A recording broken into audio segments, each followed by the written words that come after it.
নমস্কার, রান্নাবাটি চ্যানেলে আমি অনন্যা চলে এসেছি আপনাদের সামনে আবার একটা নতুন রান্না নিয়ে।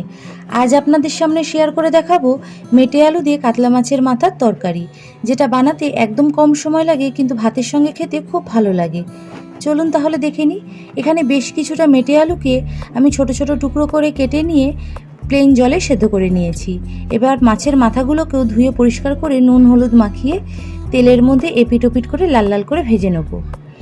এবার ওই মাছ ভাজার তেলের মধ্যেই দিয়ে দিলাম শুকনো লঙ্কা আর কালো জিরে ফোড়নে। তারপর দিয়ে দিয়েছি একটা ছোট সাইজের কুচিয়ে রাখা পেঁয়াজ। পেঁয়াজটাকে একটু নাড়াচাড়া করে দিয়ে দিলাম স্বাদ মতো নুন আর সামান্য একটু চিনি। এবার পেঁয়াজটা হালকা রং পাল্টানো পর্যন্ত ভেজে নেব।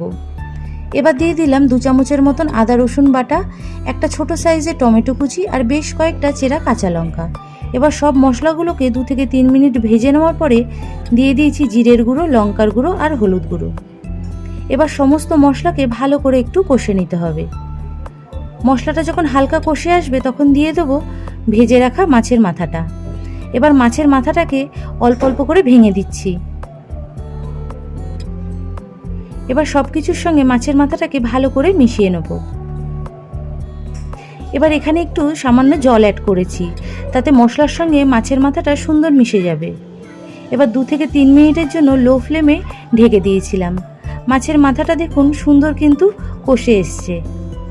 এবার একটু নাড়াচাড়া করে দিয়ে দেবো 1 চামচের মতন গরম মশলার গুঁড়ো। এবার আবারও সব কিছুকে ভালো করে নাড়াচাড়া করে নিচ্ছি। এবার লো ফ্লেমে আবারও 2 থেকে 3 মিনিটের জন্য মাছের মাথাটাকে ঢেকে দিলাম।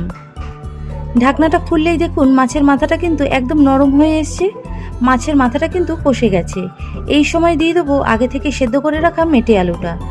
মেটে আলুটা যেহেতু আমি আগে থেকে একটু সেদ্ধ করে রেখেছিলাম, তাই বেশি সেদ্ধ করার দরকার নেই। এবার মাছের মাথাটার সঙ্গে মেটে আলুটাকে ভালো করে মিশিয়ে নিতে হবে। সব কিছু মিশিয়ে নিয়েছি। এবার 4 থেকে 5 মিনিটের জন্য লো ফ্লেমে ঢেকে দিয়েছিলাম। ঢাকনা খুললেই দেখুন একদম তৈরি হয়ে গেছে আমাদের মেটে আলু দিয়ে কাতলা মাছের মাথার তরকারি। যদি ভালো লাগে প্লিজ ট্রাই করবেন আর প্লিজ লাইক অ্যান্ড সাবস্ক্রাইব করবেন।